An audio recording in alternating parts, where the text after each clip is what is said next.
Bonjour et bienvenue à cette nouvelle vidéo coup de pouce en mathématiques.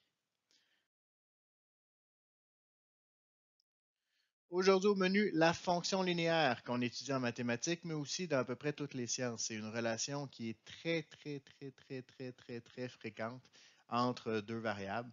Donc, on va souvent la voir quand on va étudier la relation entre ces deux variables-là.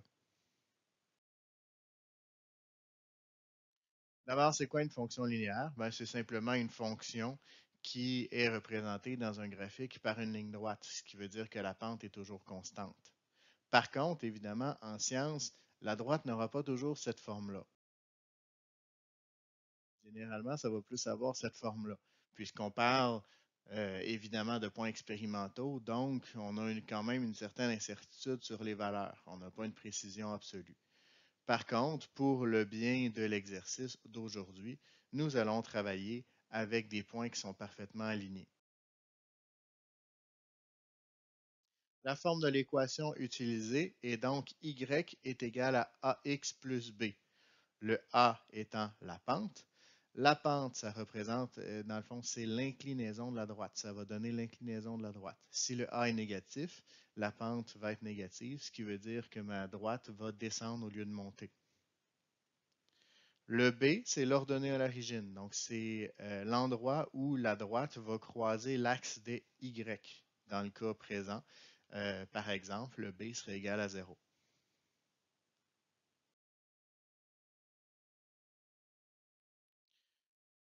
Ici, dans le fond, ce que j'ai fait, c'est que j'ai changé simplement la pente du graphique. Ce qu'on remarque, c'est qu'en changeant la pente, ça change simplement l'inclinaison, donc ça change si ma droite est à pic ou non. Si on change la valeur de B maintenant, donc si on change l'ordonnée à l'origine sans changer la pente, je vais à ce moment-là avoir des droites qui sont parallèles, hein, ils ont la même inclinaison, ils ont la même pente, mais ils vont croiser l'axe des Y à différentes valeurs, ce qui veut dire que ça va donner des droites qui sont à une hauteur différente. Donc, comment fait-on pour reconnaître une fonction linéaire à l'aide d'une table de valeurs? En fait, c'est relativement simple. Je vais avoir des bons identiques. Autrement dit, ici, si j'ai des bons identiques de 2 entre deux valeurs en x, je vais avoir l'équivalent, donc plus 4 de l'autre côté, mais qui va toujours être plus 4. À ce moment-là, si ces bons-là sont constants, on a une fonction linéaire.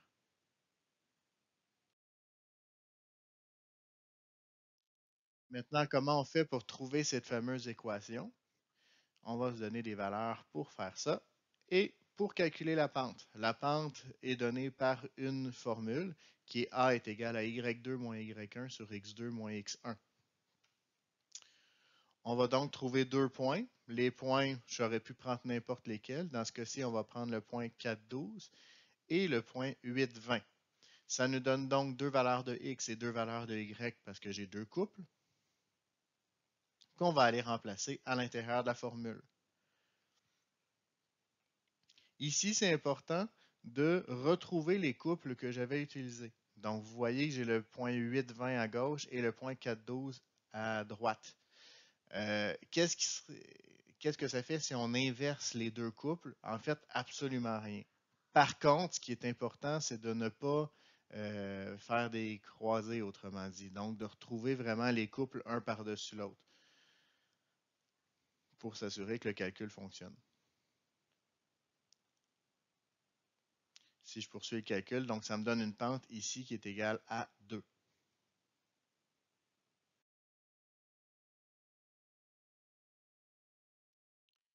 Maintenant, si on veut trouver l'ordonnée à l'origine, il y a deux façons de faire. Je ne vous mentirai pas, je préfère la première. Mais je vais quand même vous indiquer comment faire les deux façons.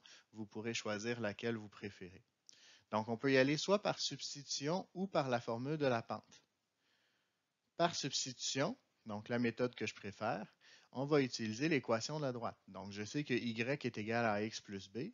Or, je connais déjà la valeur de a et j'ai un paquet de coupes que je peux utiliser. Donc, si on remplace, je vais utiliser le point 4,12 ici. Encore une fois, j'aurais pu utiliser n'importe quel point dans la table de valeurs. Et je vais aller remplacer. Donc, ça va me donner 12 est égal à 2 fois 4 plus b. Le 2 venant de la pente que j'avais calculée précédemment. Donc 2 fois 4 est égal à 8. J'envoie le 8 de l'autre côté, ça me donne un B égale 4. J'avais dit hein, que ce 4-là, c'était l'endroit où je croise l'axe des Y. Autrement dit, c'est la valeur de Y quand x est égal à 0. Mais en fait, le x égale 0, on l'avait. On l'a dans la table de valeurs. Donc, ce que vous voyez ici, c'est vraiment que j'ai pas fait d'erreur dans mon calcul, donc que mon ordonnée d'origine est bel et bien égal à 4. Je vous ai dit qu'il y avait deux façons. Je vais donc vous montrer la deuxième façon, bien que ce n'est pas ma préférée, mais je vais quand même vous la montrer et il n'y a pas de problème, vous pouvez l'utiliser sans problème, tant qu'il n'y a pas d'erreur dans la façon de fonctionner. Je n'ai pas de problème avec le chemin que vous choisissez. Donc, ici, je vais utiliser la formule de la pente. La formule de la pente, on la connaît, je l'ai donnée tantôt. C'est A est égal à Y2 moins Y1 sur X2 moins X1. Je vais encore une fois aller chercher un couple, peu importe lequel, dans ma table de valeurs. J'ai choisi le point 412, ça aurait pu être n'importe quel couple. Et je vais aller remplacer, mais le premier point, je ne le change pas. Donc, je vais laisser mon Y et mon X. Le deuxième point, je vais aller placer mon point 412. Par la suite, je vais simplement isoler mon Y. Donc, je fais fois x moins 4 de chaque côté. Ça me donne 2 fois x moins 4 est égal à y moins 12. Je distribue pour enlever mes parenthèses. J'envoie mon 12 de l'autre côté. Ça me donne une formule qui est égale à, dans le fond, où y est égal à 2x plus 4. C'est la formule de ma droite. Je retrouve le 2 qui était ma pente, donc je n'ai pas fait d'erreur. Et j'obtiens la valeur de b qui est égale à 4. Maintenant, si je pars d'un graphique, comment je fais pour aller chercher la formule de ma fonction? Donc, c'est très similaire. La première chose, je vais vouloir aller chercher la pente. Pour avoir la pente, j'ai besoin de 2 points. Ça donne que j'en ai quelques-uns sur mon graphique. J'ai choisi ici le point 5,20. Pourquoi? Parce qu'il est relativement précis sur mon graphique. Donc, c'est un point qui arrive exactement à la jonction de deux lignes de mon quadrillage. C'est pas plus sourcil que ça. Le deuxième point, je vais vouloir aller le chercher relativement loin de mon premier point. Pourquoi? Parce que 2 points collés peut donner une multitude de lignes, tandis que 2 points éloignés, ça me rajoute de la précision. Donc, j'essaie d'avoir des points éloignés. Encore une fois, j'ai choisi un point qui tombait sur la jonction de deux lignes de mon quadrillage pour m'assurer d'avoir des valeurs précises. Donc, dans ce cas-ci, j'ai pris le point 45, 100. Je vais donc utiliser la formule, encore une fois, de ma pente. Je vais aller faire la substitution avec mes points 45, 100 et 5, 20. Je vais simplifier le calcul, ce qui me donne une pente qui est égale à 2.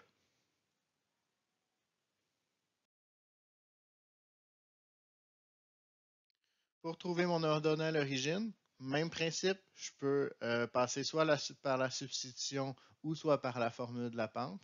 Ici, je vais passer par substitution. Comme j'ai déjà fait la formule de la pente, je ne le referai pas une deuxième fois, mais ce serait exactement, vous comprenez que ce serait exactement le même principe que ce que j'ai fait précédemment avec la table de valeurs. Donc, j'utilise ici la substitution, donc j'utilise la formule y égale à x plus b. Je connaissais déjà ma pente qui était égale à 2. Je vais aller me trouver un point. J'ai pris le point 4500. Encore une fois, j'aurais pu prendre n'importe quel point de mon graphique. Je m'en vais remplacer. Ça me donne donc 100 est égal à 90 plus b, où b est égal à 10. Encore une fois, je retrouve mon ordonnée origine qui était sur mon graphique. Je vois très bien que je n'ai pas fait d'erreur parce que je me retrouve à mon b égale 10. C'est ce qui met fin à cette capsule vidéo. J'espère qu'elle vous a plu. Vous êtes maintenant les experts. À vous de surpasser le maître.